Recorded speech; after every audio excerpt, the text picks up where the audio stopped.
मेरे बचपन को उन सब ने ख़त्म कर दिया। मेरे खेलने के मैदान को चारों ओर से घेर दिया। मेरे बचपन को उन सब ने ख़त्म कर दिया। शुरू से ही मैं पढ़ने लिखने में उतना अच्छा नहीं था, पर पिताजी चाहते थे मैं पढ़ाई में टॉप करूं। सारी सुख सुविधा बचपन से ही मुझे मिले। पिताजी एक प्रतिष्ठित कॉलेज में प्रोफेसर थे। सैलरी का एक मोटा हिस्सा मेरे पढ़ाई पर ही खर्च कर देते थे, पर पढ़ाई का A² और B² मुझे समझ नहीं आता था।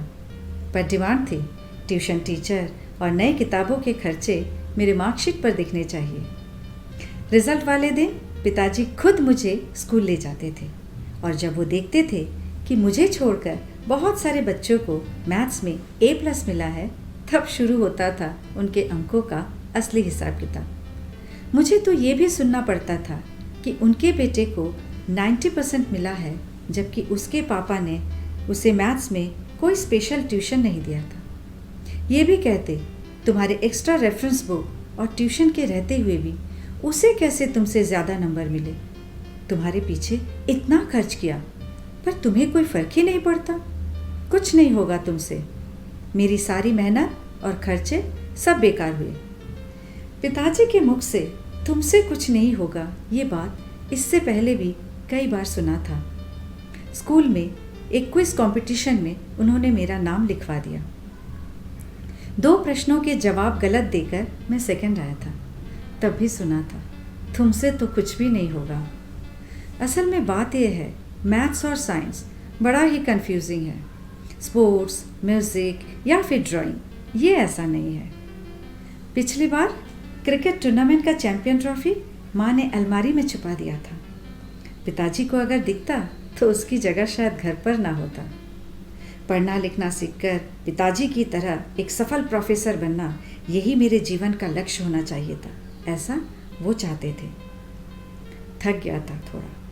माँ के गोद में सर रखकर सोने की कोशिश किया तो माँ बोली, तुमने मैथ्स के ट्यूशन टीचर का होमवर्क नहीं किया? सर का फ़ोन आया था। उन्होंने तुम्हारे पिताजी को कहा है कि कल से वो नहीं आएंगे।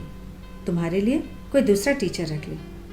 माँ को अक्सर देखा है मेरी ट्रॉफ़ी को संभाल कर रखते हुए, उसे पूछते हुए।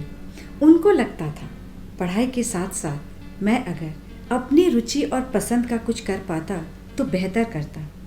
पर पिताजी और दादाजी चाहते थे मैं एक सफल प्रोफेसर बनूं। शाम को दोस्तों के साथ खेलने जाने नहीं दिया जाता था। कमरे की खिड़की भी बंद रखवाते थे, कहीं बाहर के शोर शराबे से पढ़ाई डिस्टर्ब ना हो। खिड़की हमेशा इसलिए बंद ही रहता था। 4 दीवारों के बीच रहकर मैं इस कमरे में ही बड़ा हो गया। मेरे दोस्त पास होकर कोई नौकरी तो कोई बिजनेस ज्वाइन कर लिए, मैं नहीं कर पाया। वो सब कहते इतना इंटरव्यू देते रहते हो, पर कुछ तो नहीं हुआ, तुमसे तो कुछ नहीं होगा। यही सुनते सुनते मैं बड़ा हुआ। बचपन का मिठास कभी मिला ही नहीं। सभी से नेगेटिव सुनते सुनते मैंने भी मान लिया था, सच में शायद मुझसे कुछ नहीं होगा।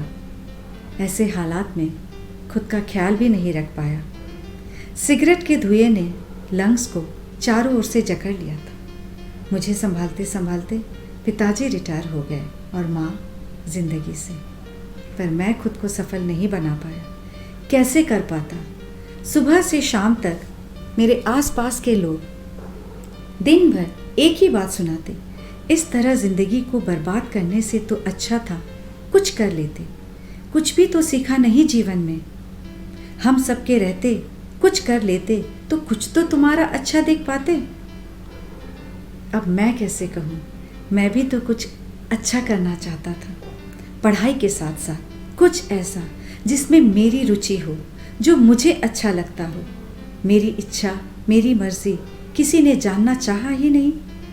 बचपन से ही तोते की तरह रटाने के लिए ढेर सारी पुस्तकें और ट्यूशन टीचर दे दिए।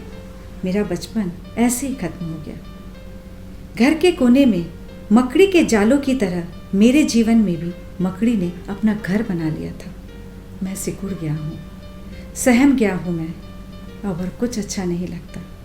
मैं कुछ नहीं कर सकता। मुझसे सच में कुछ नहीं होगा। आज के माता पिता को थोड़ा सा सचेत होने की ज़रूरत है।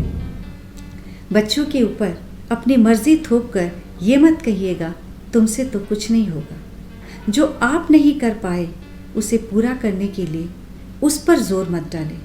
उनकी इच्छा और प्रतिभा को निखारने में उनकी सहायता करें। उनसे ये कहिए कोशिश करोगे तो सब कुछ होगा। उनमें पॉजिटिव इनपुट्स भरने की कोशिश करें। कहिए उसे तुम्हारा कोशिश तुम्हें ज़रूर सफल बनाएगा। ऐसा तो नहीं है कि पढ़ाई में ही प्रतिष्ठित होना होगा। पढ़ाई के साथ साथ और भी ऐसे क्षेत्र हैं जहां वो सफल हो सकता है। परीक्षा का रिजल्ट ही सब कुछ नहीं है। नॉलेज इम्पॉर्टेंट है, वही उसे एक सफल इंसान बनाएगा। कई ऐसे उदाहरण हैं जो स्कूल की परीक्षा में भले ही पास ना हुए हो पर जीवन की पाठशाला में वो सफल है। Albert Einstein, J.K. Rowling, Sandeep Maheshwari, Akshay Kumar और भी बहुत है। ये किसी ने नहीं कहा है, जीवन का सार है ये। Exam result does not define your success. Find out your interest, work hard on it, be sure you will be successful. Stay safe, stay happy.